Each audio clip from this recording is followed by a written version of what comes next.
Hello, beautiful people, and welcome. Hi, to the Genshin Impact 5.5 Meta Roundup. If you have been following my channel lately, you might already be aware that I decided to change the way I do the Meta Roundup. Instead of putting all of the Abyss information in one video, I decided to split it into two videos. One with the Abyss tips that I usually use to include in the Meta Roundup video, and the rest of the Meta Roundup stuff. So let's just get right into it. The current Abyss is Tulpa on the first side, with Lecter into Seahorse 2 waves on the second side. Chamber 2, Secret Source Automaton into 3 waves of single target with a Suppression Mech, Fluid Avatar of Lava, and a Wayob. Chamber 3, 1 mini waves of 2 Mimics, followed by 2 Phantasms with about 3 mil HP each. And then second side, it's 3 waves. First wave is 2 Xuanwen Beasts, then the Bishop, then the Consecrated Crocodile. This Abyss is a pretty restrictive one in terms of the teams that you can play, because obviously Hydro immune enemies means you can't play Hydro there. And on the second side, you've got 2 shield checks on the first chamber that are at the very least they're the same elemental shield, and then the rest is just DPS checks, but it's enemies with a decent amount of resistances. The Seahorse has very high resistances if you don't break the Pearl, and even if you do break the Pearl, has pretty high resistance to Electro. Secret Source Automaton has pretty high resistances if you don't down it, but pretty low if you do. Fluid Avatar of Lava, 70% Pyro Res. The Wayob, 50% Electro Res. Xuanwen Beasts, 50% Hydro and Animal Res. Vishaps, 30% Hydro and Physical Res for some reason. Consecrated Beasts, 40% to everything, 70% to Hydro. All in all, we have high resistance enemies. This is pretty clearly an Abyss that's meant to sell Xilonen. Enemies in general have a lot more resistance than they usually do a lot in pretty much every chamber, which means that the value of resistance shred is higher. It's also clearly to sell Escoffier, who's gonna also be a character that provides quite a bit of shred. The most popular character in this Abyss, based on the yshelper data, is Xilonen, which isn't too surprising. Xilonen doesn't have any requirements for her shred based on enemy aura, so it works to shred whatever element against Tulpa, unlike VV units. And because so many enemies have high resistance on the second side, using a team with multiple sources of shred is something that is rewarded, which is what's driving Xilonen's relatively high usage rate, higher than usual at the very least. Other than that, Citlali, Mawika, Bennett, Farina, Nevilette, Arlecchino, Kazuha, all quite popular. I don't think there's any real surprise there. This Abyss isn't the best for Nevilette because Chamber 3 is pretty tanky to Hydro. Xuanwen Beasts have 50% Hydro Res, Bathismal Vishops have 30% Hydro Res, and then the Crocodile has 70%. That being said, Chamber 3 is the easiest of the 3 chambers, and Nevilette doesn't have any bad matchups here. If anything, the fact that he's not burst reliant makes him much easier to play against the Wayob than a lot of other carries. Chamber 1 can be a bit annoying for him, but if you're playing a team that is good for Chamber 3, a team that has a lot of shred in it, namely Xilonen plus VB teams, you can brute force the Seahorse and you don't even have to worry about breaking the Pearl. Basically, even though this is an Abyss that's pretty clearly intended to make Nevilette weaker, he's still an incredibly popular carry. One surprising character, the 10th most popular character in this Abyss, Wriothesley. Keep in mind, these usage statistics use how many people use this character out of the people who own them. What that means is that characters that are owned by less people are going to be inflated in these stats, because if there's a character who's so unpopular that only their truly dedicated mains pull for them, it means that all the people who have the character are dedicated mains who are gonna try to make them work no matter what. And so less popular character like Wriothesley tend to be inflated. That's actually why Sijuin is at 8.7% usage rate despite being Sijuin. But anyways, that's the main reason why Wriothesley is so high. But I think it's important to realize that he's still actually pretty good in this Abyss. As a general rule, his melt teams are some of his better ones, and melt teams against Tulpa effectively become vape teams where your pyro carries are reacting. They end up functioning differently, but they're still relatively good. And then on the second side, cryo and pyro are good elements to deal with the shields. So he's got a good matchup in the first chamber. And then Grizzly himself isn't that burst reliant, so Wayob won't necessarily be that big of a problem. He gets free reactions against the Avatar of Lava, and without any Hydro or Animo damage in the team, chamber 3 is also kind of a breeze. Other than that, you have Xiangling, who's incredibly high, and there is a reason for that. Tulpa allows you to have vapes on every Xiangling hit, and Tulpa's big hitbox means that Xiangling Power Needle hits more than once per revolution. If I use Xiangling's burst while I'm hitting Tulpa, you can look at the pyro numbers and you can see that they appear more than once per time Power Needle goes around. Hit, hit, hit, hit, hit, hit, hit, hit, hit, hit, hit. And you end up getting a total of over 20 hits from Xiangling instead of the default like 12-ish.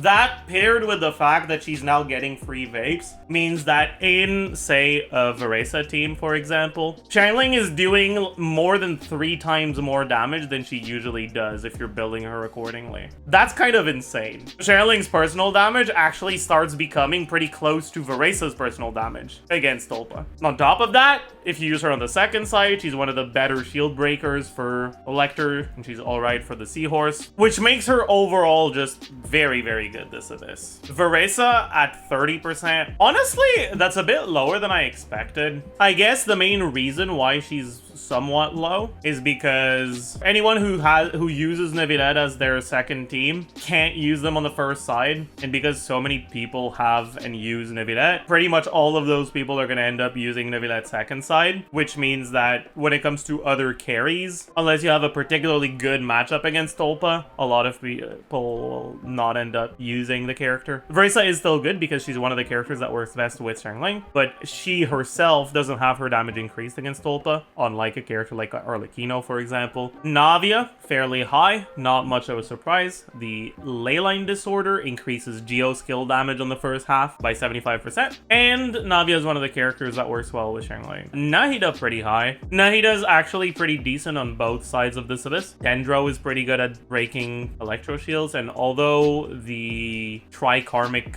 Purification mark, it doesn't hit the Pearl for the Seahorse. Her normal attack, her target attack, and her skill tap all can. So you can break the shield with Nahida herself. And then on top of that, Hyper Bloom is just pretty solid in this Abyss. It's not countered by any of the enemies. Then on the first side, it's fine, but it's not the best. Obviously, the fact that these are Hydro immune enemies means that the damage from your Hydro units on Hyper Bloom is now irrelevant. It's also kind of hard to survive against the Phantasms without a healer, a lot more than against most other enemies. In my eyes, Hyper Bloom is more of a second side, and based on the submissions I got, it seems like it is a little bit more popular second side than first side. Alhaitham, somewhat popular, makes sense. If you're gonna be doing a Hyper Bloom team first side, Hydro characters do less damage, so the double Hydro Hyper Bloom stuff is worse, which is obviously good for any non-Hydro characters that work well in Hyper Bloom teams. But also, Alhaitham is pretty good on the second side, so all in all, pretty okay-ish. Chaska is actually surprisingly high to me. In my experience, Chaska doesn't feel the best in this Abyss. On the first side, she can be pretty solid, as long as you're not using her teams that use Farina. The problem is that her non-Farina teams are mainly this, and that's barely a Chaska team. And then on the second side, she's fine,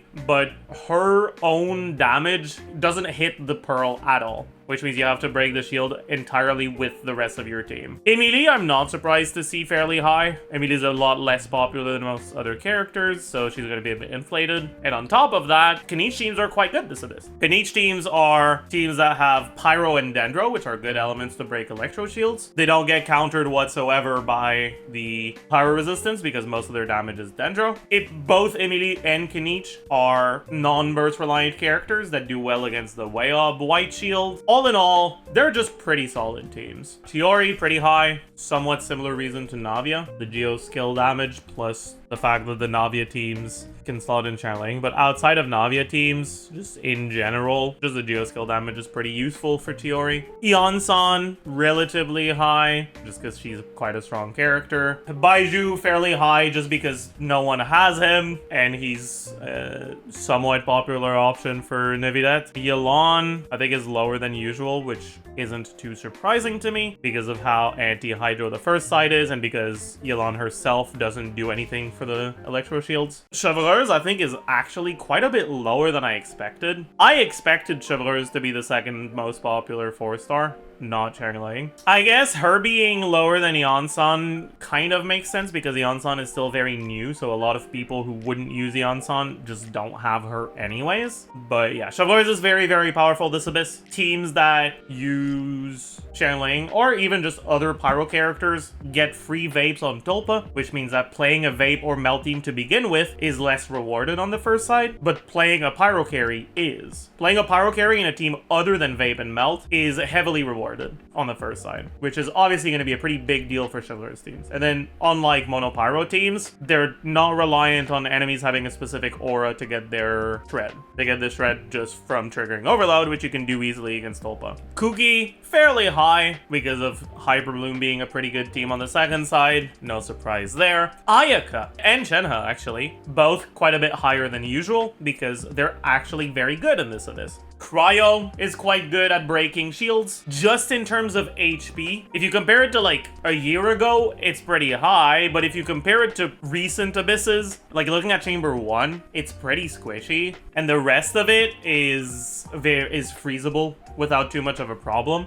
And that paired with the skill cryo damage is kind of useful, I suppose. But these are pretty much all enemies that you like being able to freeze. Freezing the Wyub can actually prevent him from getting his white shield at all. It delays the Wyub getting its white shield, and you can kill it before it ends up getting it. Mwalani, quite a bit lower than usual, which is not surprising. First side is complete dog shit for her. Second side isn't that great, and it has shield checks. Also good to remember that the white shield is something that is breakable just by the amount of damage you do, but if you trigger vape and melt on the white shield, it's just gonna effectively not do any additional damage. And so characters that are heavily reliant on vape or melt to do their damage, like Molani, can end up struggling to break the shield in time. And if you don't break the shield in time, you don't get the energy refund, and it's a massive pain in the ass. Now, high investment Molani will still be able to do it, but a lower investment, you might struggle to do it. When it comes to the data I got from submissions, the character that was the most popular was, I believe, Banat, but other standout popular characters were Xiangling, mostly used on the first side. Nahida used a decent amount on both sides, but a bit more on the second side. Farina used almost exclusively on the second side. Chevaleuse, the opposite, used almost exclusively on the first side. Chilonen, 50-50 on both sides. Mawika, used mostly on the first side. Sitlali, used mostly on the second side. And Yeonsan, used mostly on the first side. Not because she herself has any problems on the second side, but because most of the carries that she's good with are a lot better on the first side than the second one. Veresa, also quite popular. I didn't get a single Veresa second side submission, which doesn't surprise me too much. The Seahorse has high electro resistance. Anyways, one thing I want to start doing in these meta roundups is I want to specifically highlight a few teams and characters. The first thing I want to do is I want to say what the best two teams are for this abyss. It might not always be teams. It might be more archetypes than teams. It might be more specific carries than teams. And I would say that as a general rule, Chevaleuse teams do incredibly well on the first side, but the second side is a bit more up in the air. There's so many different teams that do pretty well on the second side. It's mainly the teams that have good matchups with the electro shields in the first chamber, so those tend to be freeze teams, but right now the freeze teams are just a lot weaker, so despite their great matchup, I wouldn't say they're the best teams, at least until Iskafia comes out. Melt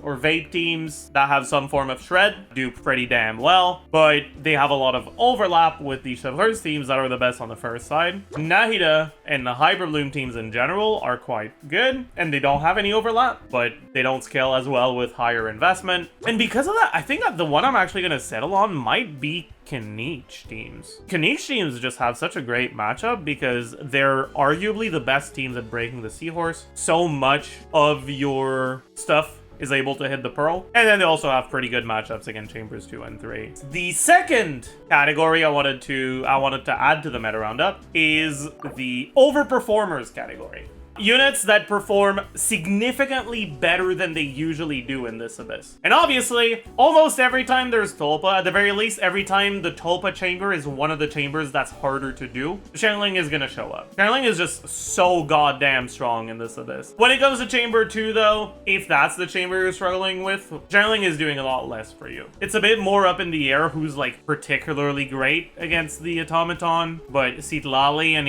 Eon San are two of the better ones, or just Natlin carries in general. Characters that enter Night Soul and stay in Night Soul next to the automaton are going to be pretty good, especially if they're characters you end up using in teams that have good shred. The third category I wanted to add is 4-star only teams. I want to talk about what the best 4-star only teams are in each abyss. No one only has 4 stars other than very, very new accounts, but knowing what the best 4-star only teams are can help you know what you can have on your other side if you're a relatively newer account that only has carries or characters for one of your sides. Let's say you're someone who is relatively new and only has like Nevilette, Farina, Kazuha, Shilonen as your 5 stars. Then you might be wondering, what can I really use on my first side? I have a good second side team, but what am I going to do on the first side? And that's the main purpose of 4-star only clears to me. In this abyss, the best 4-star only team is obviously going to have Xiangling on the first side. Most generally, Xiangling Chevaliers,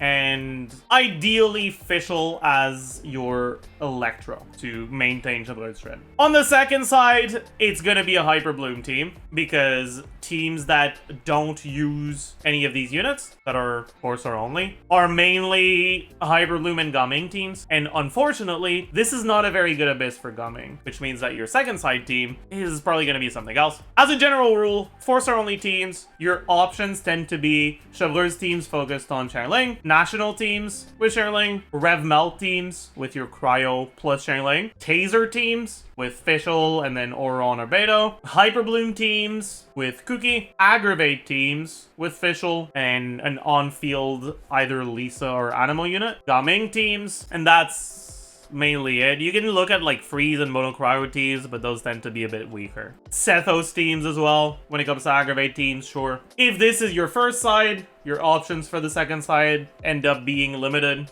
and pretty much all that's left is Hyper Bloom. When I do these things, I generally consider main character to be a 4-star, because the purpose of the 4-star only stuff is things that are more likely to be available to people, and MC is available to everyone. But yeah, and then your second side is gonna be something like this. And then your last slot on both sides has a bit of flexibility. The best last slot on the Hyper Bloom side is unfortunately Fischl, but you can't use Fischl because Fischl's kind of nice to have on the first side. So what else is good? Well, ideally, something that helps you break the shield and helps you with Chamber 2. The best character to help you there is actually a Cryo character, either Rosaria or Archaea, because they're decent at breaking the shield, and you can end up keeping the way up frozen and killing it before it shields up. And keeping enemies frozen here also makes your clears a lot more comfortable. Finally, on the last slot for the Chevaliers team, you can either use Bennett or Eon San. They're both viable, but a lot of people don't have Eon San yet. I'd say Eon San is better because obviously she speeds up the Chamber 2